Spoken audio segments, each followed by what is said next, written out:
ہم نے اللہ کے فضل سے جو سلسلہ تفسیر القرآن شروع کیا، اس میں ہم سورۃ الانعام کی آیت نمبر 20 تک پڑھ چکے ہیں، اور آج 21 نمبر آیت سے ہم اپنے سبق کا آغاز کریں گے۔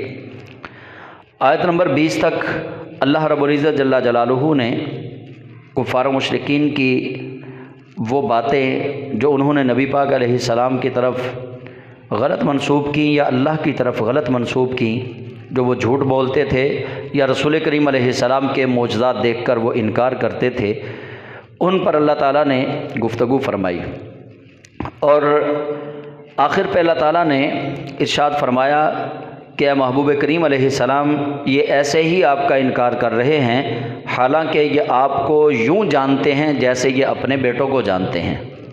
یعرفونہم کما یعرفون ابناءہم، یہ آپ کو پہچانتے بھی ہیں۔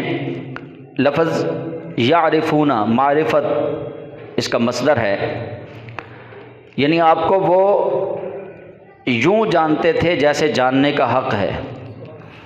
معرفت کہتے ہیں کسی چیز کو اس کے حقائق کے ساتھ مکمل طور پر جان لینا، جیسے لفظ معرفت الہی بولا جاتا ہے، یعنی اللہ تعالیٰ جل جلالہ کی پہچان۔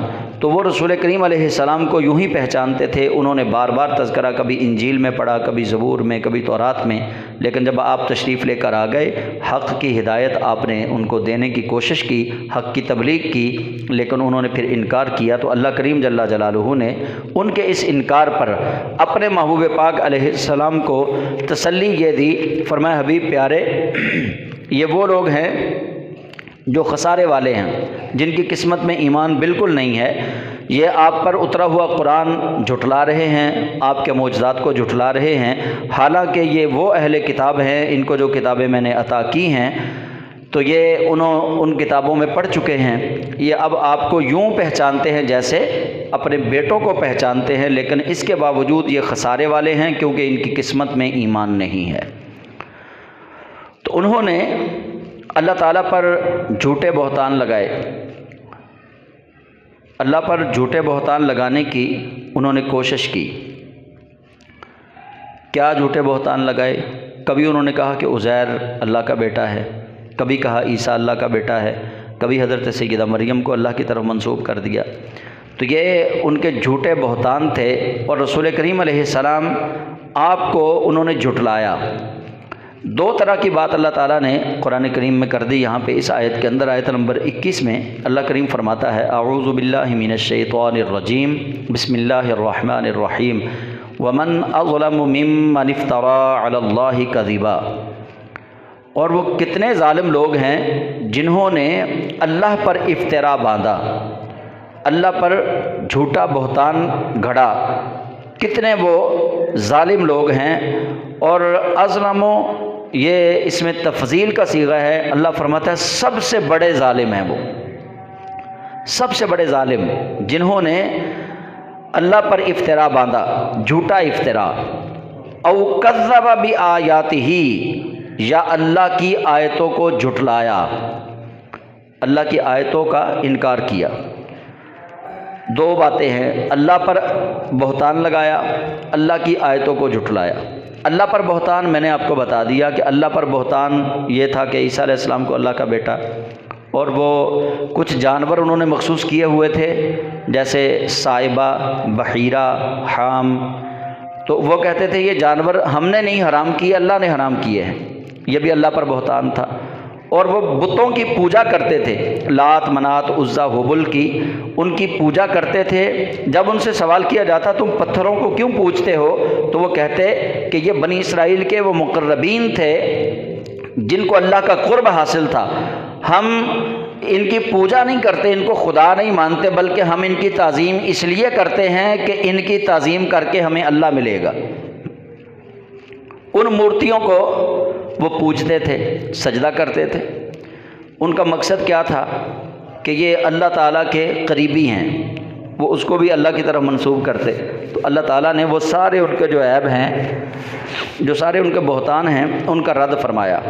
فرمایا ومن اظلم ممن افترى علی اللہ کذبا، یہ بہت بڑے ظالم ہیں، انہوں نے اللہ پر افترا باندھا ہے جھوٹا، او کذب بآیاتہ، یا اللہ کی آیتوں کو جھٹلایا۔ اللہ کی آیتوں کی سب سے بڑی آیت رسول کریم علیہ السلام ہے۔ آیت کہتے ہیں دلیل کو، نشانی کو۔ تو نبی پاک علیہ السلام کو انہوں نے جو جھٹلایا، اللہ تعالیٰ نے اپنی بات بھی فرما دی کہ مجھ پہ بھی جھوٹا بہتان باندھا ہے، اور میرے محبوب کریم علیہ السلام کو بھی انہوں نے جھٹلایا ہے۔ انہ لا یفلح، یہ کبھی فلاح نہیں پائیں گے۔ کیوں؟ الظالمون، کیونکہ یہ ظالم ہیں، بے شک وہ ظالم ہیں اور فلاح نہیں پائیں گے۔ وَيَوْمَ نَحْشُرُهُمْ جَمِيعًا، اور اللہ کریم پھر ان کے لیے اب یہ ایک ایسی بات ہے کہ اللہ تعالیٰ ان کو اپنی رحمت سے جوڑنا چاہتا ہے۔ رب تعالیٰ جل جلالہ ان کو ڈرا رہا ہے۔ وَيَوْمَ نَحْشُرُهُمْ جَمِيعًا، اب آپ توجہ کریں گے تو بہت بہترین سمجھ آئے گی۔ وَيَوْمَ، اور جس دن یعنی قیامت کے دن، نَحْشُرُهُمْ، ہم حشر کریں گے ان کا، یعنی جمع کریں گے ان کو۔ ہم نحشر، جمع متکلم کا صیغہ ہے، نحشر، ہم جمع کریں گے جمیعاً ان سب کو۔ ثم، پھر نقول، ہم کہیں گے للذین اشرکوا، مشرکین سے، اینا شرکاؤکم، کہاں ہیں وہ تمہارے جن کے ساتھ تم شرک کرتے تھے، کہاں ہیں وہ تمہارے شرکاء کہاں ہیں؟ الذین کنتم تزعمون، جن پر تمہیں گھمنڈ تھا، تم زعم باطل میں گرفتار تھے کہ یہ ہمیں بخشوائیں گے، یہ ہمیں اللہ کے قریب کریں گے۔ تو اللہ فرماتا ہے ہم ان سے پوچھیں گے، پھر ہم ان سے کہیں گے، ہم ان کو جمع کریں گے اور ہم ان سے پوچھیں گے۔ اس جمع متکلم کے صیغے سے دو باتیں واضح ہوتی ہیں۔ یوم نحشرہم، جس دن ہم جمع کریں گے، اس سے ایک تو یہ بات واضح ہو گئی کہ اللہ کریم جل جلالہ نے یہاں پہ اپنی ذات کے لیے لوگوں کو یہ بتایا کہ اللہ کے لیے ادب والا لفظ استعمال کرنا ہے۔ جمع کا صیغہ اللہ کے لیے بھی بولا جا سکتا ہے، یہ نہیں کہ اللہ تعالیٰ کے لیے جمع کا صیغہ نہیں بولا جا سکتا۔ بے شک اللہ واحد ہے اور اس کے لیے واحد کا صیغہ استعمال کرنے میں ہی اس کی توحید کی نشانی ہے، لیکن اللہ کے لیے جمع کا صیغہ بھی استعمال کیا جا سکتا ہے، کیونکہ اللہ فرما رہا ہے وَيَوْمَ نَحْشُرُهُمْ، جس دن ہم جمع کریں گے، ثُمَّ نَقُولُ، پھر ہم کہیں گے۔ ایک تو اس کے اندر یہ ہو گیا کہ ہم اللہ کریم جل جلالہ کے لیے بھی جمع کا صیغہ استعمال کر سکتے ہیں، اور دوسری اس کے اندر حکمت یہ بیان کی گئی کہ رب تعالیٰ جل جلالہ اپنے فرشتوں کو بھی اس کے اندر شامل فرما رہا ہے۔ وَيَوْمَ نَحْشُرُهُمْ، اور ہم جمع کریں گے۔ اسرافیل علیہ السلام سور پھونکیں گے، وہ آواز آئے گی، ہم سارے کے سارے، اگر ہم ہوئے یا ہمارے بعد آنے والے ہوئے، جو بھی اس وقت ہوں گے، اس آواز سے سارے کے سارے مر جائیں گے۔ پھر دوسری دفعہ سور پھونکا جائے گا، سارے اٹھیں گے، اٹھ کے میدان محشر کی طرف، یعنی وہ فرشتے پیچھے محرک ہوں گے، ہمیں حرکت دینے کے لیے فرشتے جو ہیں وہ محرک ہیں، یعنی حرکت دینے والے۔ تو اللہ تعالیٰ نے یہاں پہ فرشتوں کو بھی ساتھ شامل فرما کے کہا کہ وَيَوْمَ نَحْشُرُهُمْ جَمِيعًا، اور ہم جس دن جمع کریں گے سب کو، ثُمَّ نَقُولُ لِلَّذِينَ أَشْرَكُوا، پھر ہم مشرکین سے کہیں گے۔ اور دوسری یہ یہاں پہ کیفیت بیان کی گئی کہ اللہ تعالیٰ جل جلالہ قیامت والے دن نبیوں کو اذن دے گا، نبی اپنی اپنی امت کے مشرکین سے پوچھے گے، ہاں بھائی بتاؤ تم نے شرک کیا تھا؟ وہ انکار کریں گے، لاؤ اب جن کو تم اللہ کے مقابلے میں لے کر آتے تھے، کیونکہ نبی چشمدید گواہ تھے۔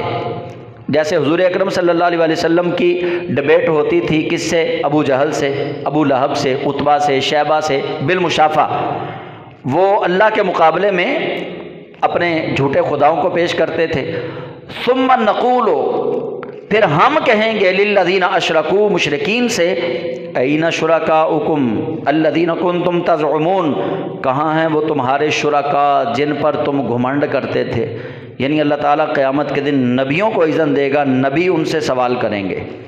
تو یہ بھی اس کے اندر تفسیر بیان کی گئی ہے۔ اچھا، جب ان سے سوال ہوگا مشرکین سے، این شرکاؤکم، کہ لاؤ بھائی کہاں ہیں وہ تمہارے شرکا، وہ آگے سے کیا کہیں گے؟ ثم لم تکن فتنتہم، پھر وہ اسی آزمائش میں مبتلا کیے جائیں گے، پھر وہ کچھ نہیں کہہ سکیں گے سوائے اس کے ان الا ان قالوا واللہ ربنا ما کننا مشرکین۔ اب وہ پھر جھوٹ بولیں گے قیامت کے دن۔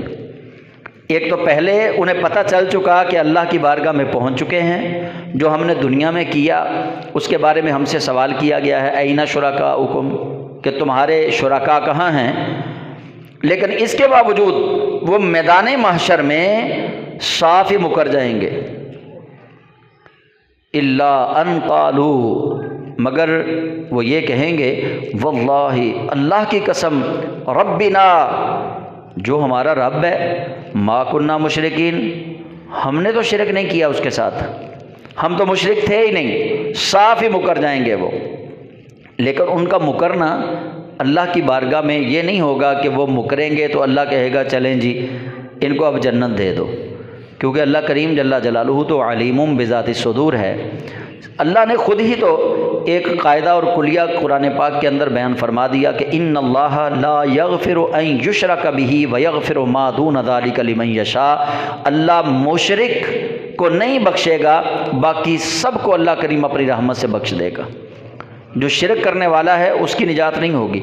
تو جنہوں نے شرک اختیار کیا پھر شرک پر مر گئے، اور جب قیامت کے دن ان کو اٹھایا جائے گا، سوال کیا جائے گا، وہاں وہ مکریں گے تو وہ کہیں گے کہ اللہ کی قسم ہمارا بھی وہی رب ہے، ہم نے تو شرک نہیں کیا۔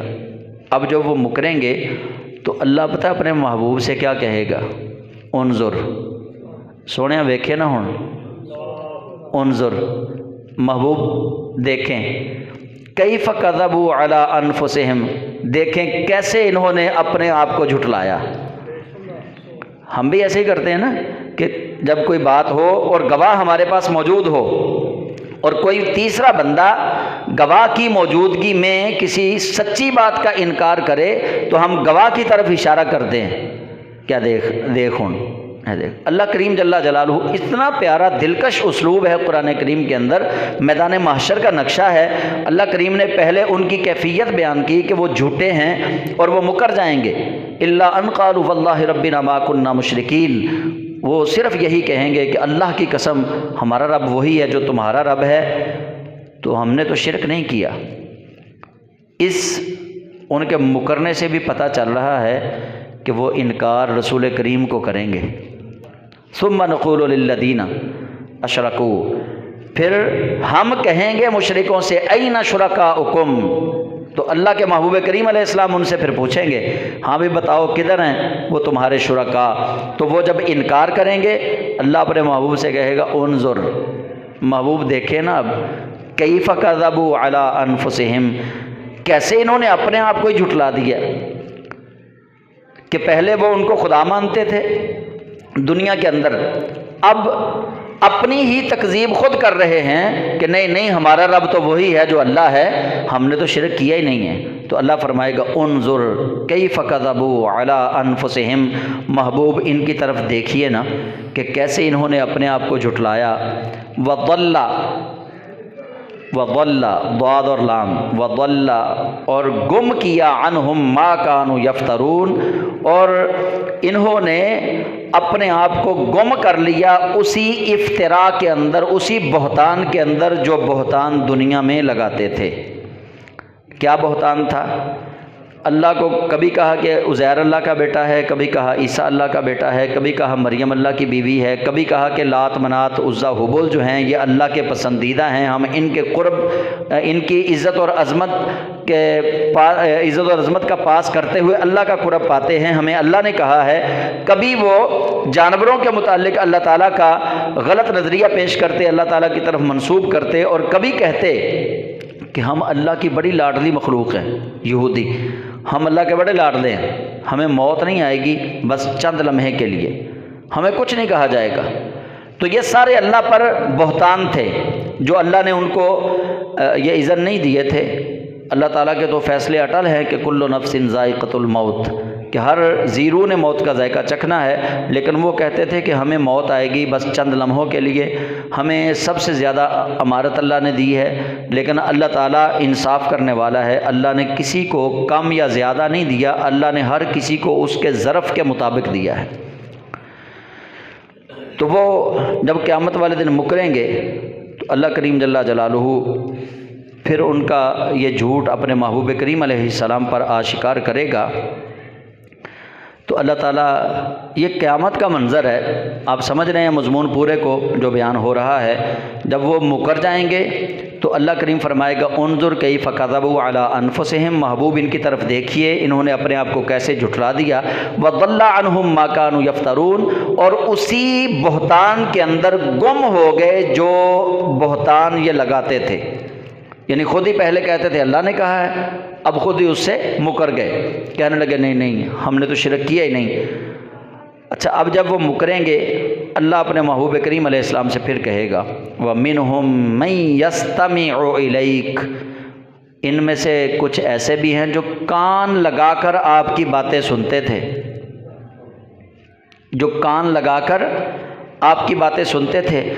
وَجَعَلْنَا عَلَىٰ قُلُوبِهِمْ أَكِنَّةً، اور ہم نے ان کے دلوں پر پردے ڈال دیے۔ وہ جو جھوٹ بولیں گے نا قیامت والے دن، اللہ پھر اپنے محبوب کو یاد کروا رہا ہے وَمِنْهُمْ مَنْ يَسْتَمِعُ إِلَيْكَ، ان میں سے ایسے بھی ہیں جو آپ کی بات کان لگا کر سنتے تھے۔ وَجَعَلْنَا عَلَىٰ قُلُوبِهِمْ أَكِنَّةً، ہم نے ان کے دلوں پر پردے ڈال دیے۔ اَن يَفْقَهُوهُ، کہ وہ سمجھ سکیں۔ وَفِي آذَانِهِمْ وَقْرًا، اور ان کے کانوں پر ہم نے گرانی کو طاری کر دیا۔ گرانی آپ سمجھتے ہیں، بھارا پن۔ کبھی کبھی ہمارے ساتھ ایسا ہوتا ہے، میں آپ کو بتا دیتا ہوں، اسلام آباد جائیں، کرڑ کہاٹ کی پہاڑیوں میں جب ہم چڑھتے ہیں نا، پھر کانوں کے اندر آواز جو ہے وہ کم آتی ہے، ساں ساں کی، اس کو کہتے ہیں وقرا، واو قاف را الف، وقرا، کانوں کی گرانی، کانوں کے اندر بھاری پن محسوس ہونا شروع ہو جاتا ہے، صحیح طریقے سے آواز نہیں سنائی دیتی۔ تو اللہ کریم جل جلالہ فرماتا ہے وَمِنْهُمْ مَنْ يَسْتَمِعُ إِلَيْكَ، ان میں سے کچھ ایسے ہیں جو کان لگا کے آپ کی بات سنتے تھے۔ وَجَعَلْنَا عَلَىٰ قُلُوبِهِمْ أَكِنَّةً، ہم نے ان کے دلوں پر پردے ڈال دیے۔ أَن يَفْقَهُوهُ، کہ وہ آپ کی بات کو سمجھ سکیں۔ وَفِي آذَانِهِمْ وَقْرًا، اور ان کے کانوں پر ہم نے گرانی کو طاری کر دیا، بھاری پن جو ہے وہ طاری کر دیا، نہ وہ آپ کی بات کو سمجھ سکتے تھے، نہ وہ آپ کی بات کو صحیح طریقے سے سن سکتے تھے۔ وَإِن يَرَوْا كُلَّ آیَةٍ، اور اگر وہ کل آیَةٍ، ساری نشانیاں دیکھ بھی لیں، اللہ فرماتا ہے ہم نے حالت ان کی یہ کر دی تھی کہ ساری نشانیاں اگر وہ دیکھ بھی لیں لا یؤمنوا بها، پھر بھی وہ ہماری نشانیوں پر ایمان نہیں لائیں گے، کیونکہ ہم نے ان کو ایمان کی طاقت ہی نہیں دی، ایمان کی توفیق ہی نہیں دی۔ ایمان تو ملنا ہے اللہ کی توفیق سے، کسی کے کلمہ پڑھانے سے نہیں ملنا کہ ہم اگر کسی کو کلمہ پڑھا دیں۔ اللہ کے محبوب کریم علیہ السلام نے جب ایک دن تھوڑا دل کے اندر یہ پریشانی محسوس کی کہ میں اتنی تبلیغ کرتا ہوں، لوگ کلمہ نہیں پڑھ رہے، کیا مسئلہ ہے؟ تو اللہ تعالیٰ نے اپنے پیارے حبیب علیہ السلام کو تسلی دی، فرمایا حبیب یا ایھا الرسول بلغ ما انزل الیک من ربک، اے میرے محبوب آپ پر یہی فرض ہے کہ جو آپ کو وحی بھیجی جاتی ہے آپ بس اس کی تبلیغ کر دیں، بس آپ یہ کام کریں۔ آپ ان کے ایمان نہ لانے سے پریشان نہ ہوں کہ یہ ایمان نہیں لا رہے، ان کے بارے میں، ان کے ایمان لانے کے بارے میں آپ سے نہیں پوچھا جائے گا۔ تو اللہ کریم فرماتا ہے کہ ہم نے ان کے دلوں پر پردے ڈال دیے، ان کی عقل پر پردے ڈال دیے، این یفقہوہ، وہ سمجھ نہیں سکتے تھے، اور وفی آذانہم وقرا، ان کے کانوں پر گرانی کو طاری کر دیا۔ وَإِن يَرَوْا، اس کے بعد اب اگر وہ دیکھ بھی لیں کل آیتن، ہر آیت کو، ہر نشانی کو دیکھ لیں، لا یؤمنوا بها، تو وہ پھر بھی ایمان نہیں لائیں گے۔ حتی اذا جاؤک، یہاں تک کہ وہ آئیں آپ کے پاس، یجادلونک، بحث کرتے ہوئے، لڑتے ہوئے، یقول الذین کفروا ان ھذا الا اساطیر الاولین، اللہ نے میدان قیامت ہے، واقعہ چھیڑا ہے محبوب کی زندگی کا، روز محشر ہے، اللہ نے قصہ چھیڑ دیا دنیاوی زندگی کا، محبوب کی مکی زندگی کا، محبوب کی مدنی زندگی کا۔ وہ امام حسن رضا رحمۃ اللہ علیہ اعلیٰ حضرت کے برادر اصغر، انہوں نے اسی لیے کہا تھا کہ فقط اتنا سبب ہے انعقاد بزم محشر کا، فقط اتنا سبب ہے۔ انہاں آکھیا بس اینی گل ہے، اگر بندہ سمجھ جاوے تے بس سبب کی یہ میدان محشر دا، اللہ نو تے ہر کسے دے عملاں دا پتہ ہے نا، اللہ نو تے پتہ ہے نا جنتی کون ہے جہنمی کون ہے، تے پھر میدان محشر کیوں؟ اعلیٰ حضرت کے چھوٹے بھائی کہتے ہیں فقط اتنا سبب ہے انعقاد بزم محشر کا کہ ان کی شان محبوبی دکھائی جانے والی ہے۔ اللہ ان کی شان محبوبی دکھائے گا کہ دیکھو یہ میرا محبوب ہے جس کے سامنے تم نے انکار کیا، میرے ساتھ شرک کیا، اب تم مکر گئے، لیکن اللہ اپنے محبوب کو وہ باتیں یاد کروائے گا، محبوب کریم علیہ السلام پھر وہ باتیں کریں گے۔ اللہ فرما رہا ہے حتی اذا جاؤک، یہاں تک کہ جب، اب ماضی کی بات ہو رہی ہے، حتی یہاں تک، اذا جاؤک جب وہ آئے تمہارے پاس، یجادلونک بحث کرتے ہوئے، مجادلہ کرتے ہوئے، لڑتے ہوئے، یقول الذین کفروا وہ کافر کہتے تھے ان ھذا الا اساطیر الاولین، محمد صلی اللہ علیہ وآلہ وسلم جو ہمیں یہ آیتیں سناتا ہے نا، یہ پچھلی قصے اور کہانیاں ہیں۔ اساطیر الاولین، یہ کوئی ایسی بات نہیں، یہ پچھلے قصے اور کہانیاں ہمیں سنا رہا ہے۔ تو اللہ تعالیٰ یہ باتیں میدان قیامت میں سارے نبی وہاں پہ موجود ہوں گے، ساری امتیں وہاں پہ موجود ہوں گی، اور مکے کے مشرکین یا مدینے کے یہودی جب وہ انکار کریں گے تو اللہ اپنے محبوب کریم صلی اللہ علیہ وآلہ وسلم سے ہم کلام ہو کر سارے ان کے قصے جو ہیں اللہ میدان محشر کے اندر سنا دے گا۔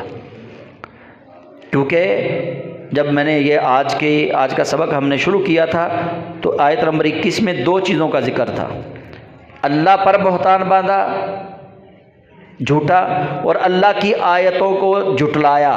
تو اللہ کی آیتوں میں سب سے بڑی آیت کا نام ہے محمد الرسول اللہ۔ اللہ کی نشانیوں میں سب سے بڑی نشانی حضور نبی پاک صلی اللہ علیہ وسلم ہے۔ تو جب وہ قیامت کے دن حضور علیہ السلام کو جھٹلائیں گے اور اپنی باتوں سے مکریں گے، اللہ تعالیٰ پھر سارا کچھ یاد کروا دے گا۔ وَهُمْ يَنْهَوْنَ عَنْهُ، اور وہ لوگوں کو اس سے روکتے تھے۔ وَيَنْأَوْنَ عَنْهُ، وَيَنْهَوْنَ کا معنی ہے روکتے تھے، يَنْأَوْنَ کا معنی ہے بھاگتے تھے، اور وہ خود بھاگتے تھے اس سے، ہدایت سے۔ وَإِن يُهْلِكُونَ إِلَّا أَنفُسَهُمْ وَمَا يَشْعُرُونَ، اور صرف اپنے آپ کو وہ ہلاک کر رہے تھے جو لوگوں کو آپ کے پاس آنے سے روک رہے تھے، اور خود اپنے آپ کو آپ سے بچاتے ہوئے بھاگتے تھے۔ اللہ کریم جل جلالہ فرماتا ہے ان یہلکون الا انفسہم وما یشعرون، وہ اپنے آپ کو ہی ہلاک کر رہے تھے کیونکہ ان کو شعور نہیں تھا۔ جو رسول کریم کے در کی طرف جانے سے لوگوں کو روکتے تھے، وَهُمْ يَنْهَوْنَ عَنْهُ، وہ روکتے تھے لوگوں کو اس ہدایت پانے سے، ہدایت طلب کرنے سے، قرآن سننے سے، آپ کی بات سننے سے وہ لوگوں کو روکتے تھے۔ وَيَنْأَوْنَ عَنْهُ، اور خود وہ بھاگتے تھے۔ تو اعلیٰ حضرت نے، میرا خیال ہے کہ جب یہ شعر لکھا ہوگا تو اس کے اندر یہ بھی آپ کے ذہن میں بات ہوگی کہ بخدا خدا کا یہی ہے در، نہیں اور کوئی مفر مقر، جو وہاں سے ہو یہیں آ کے ہو، یعنی جو اللہ دیتا ہے وہ رسول کریم کے صدقے سے دیتا ہے، جو وہاں سے ہو یہیں آ کے ہو، جو یہاں نہیں وہ وہاں نہیں۔ کہ جس کی قسمت میں جنت حضور کے پاس نہیں ہے نا، اس کی قسمت میں جنت اللہ کے پاس بھی نہیں ہے۔ جس کو حضور جنتی قرار دیں گے اللہ اس کو جنتی مان لے گا، کیونکہ اللہ نے نبیوں کو زمین پر اپنا نائب بنا کر بھیجا۔ نبی نے کہا کہ یا اللہ یہ مسلمان ہیں، یہ میرے حلقہ بگوش اسلام ہو گئے، میرے حلقے میں آ گئے، اللہ نے انہیں شرف بخش دیا۔ کوئی صحابی بن گیا، کوئی تابعی بن گیا، کوئی تبع تابعی بن گیا، کچھ ہم جیسے مسلمان بن گئے۔ تو بہرحال گواہی سب سے معتبر رسول کریم علیہ السلام کی ہوگی سارے نبیوں پر۔ ویسے تو اللہ تعالیٰ سارے نبیوں کو ایک جیسی ہی شان دیتا ہے کہ نبی ہونے میں سارے برابر، رسول ہونے میں رسول سارے برابر، لیکن سب کا سردار معراج کی رات اللہ نے اپنے محبوب پاک صلی اللہ علیہ وسلم کو بنایا، اور قیامت کے دن رسول کریم علیہ السلام ہی دولہا ہوں گے ساری امتوں کے، اور نبی پاک صلی اللہ علیہ وسلم آپ قیامت کے دن اللہ وحدہ لا شریک کا جو قرب آپ کو ملا ہے وہ کسی اور کو میسر نہیں آیا۔ یہی وجہ ہے کہ قیامت کے دن نبی پاک صاحب الاولاق صلی اللہ علیہ وسلم آپ فرماتے ہیں کہ قیامت کا دن 50,000 سال کے برابر ہوگا، لیکن ایمان والے کے لیے وہ کتنا جلدی گزر جائے گا جتنا عصر کا نماز جلدی گزر جاتا ہے۔ ایمان والے کے لیے وہ ساعت ایسی ہوگی۔ تو قیامت کے دن اللہ تعالیٰ نبی پاک صلی اللہ علیہ وسلم کو سب سے زیادہ جو اذن ملنا ہے وہ حضور کو ملنا ہے شفاعت کا۔ آپ آیت الکرسی پڑھتے ہیں، میں بھی پڑھتا ہوں، اس میں دیکھیں من ذا الذی یشفع عندہ، کون ہے جو اس کے پاس شفاعت کرے؟ پہلے پورے جلال کے ساتھ اللہ نے کہا ہے یہ من ذا الذی یشفع عندہ، کون ہے جو اس کے پاس شفاعت کرے؟ الا باذنہ، مگر جس کو وہ اذن دے دے، جس کو وہ اجازت دے دے وہی اس کے پاس شفاعت کرے گا، سفارش کرے گا۔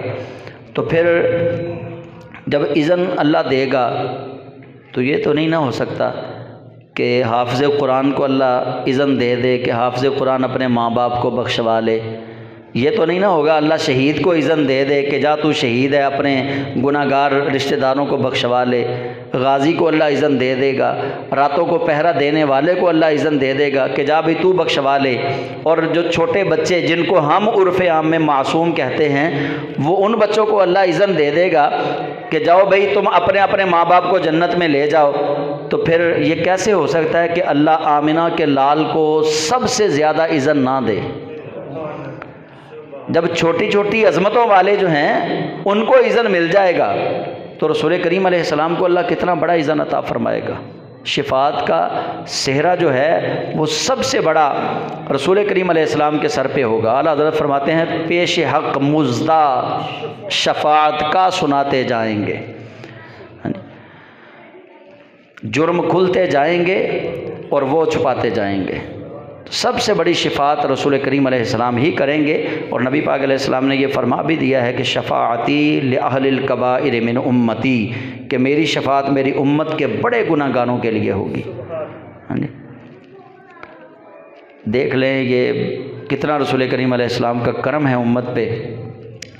ایک باپ کے 6 بیٹے ہوں تو اگر 2 زیادہ نافرمان ہوں تو باپ ان سے کنارہ کشی اختیار کرتا ہے کہ نہیں یہ بہت نافرمان ہے، یہ بات مانتے ہی نہیں ہیں۔ لیکن یہاں رحمت للعالمین صلی اللہ علیہ وسلم فرما رہے ہیں شفاعتی لأہل الکبائر من امتی، میری امت کے جو بڑے گناہ گار ہیں ان کے لیے میری شفاعت ہے۔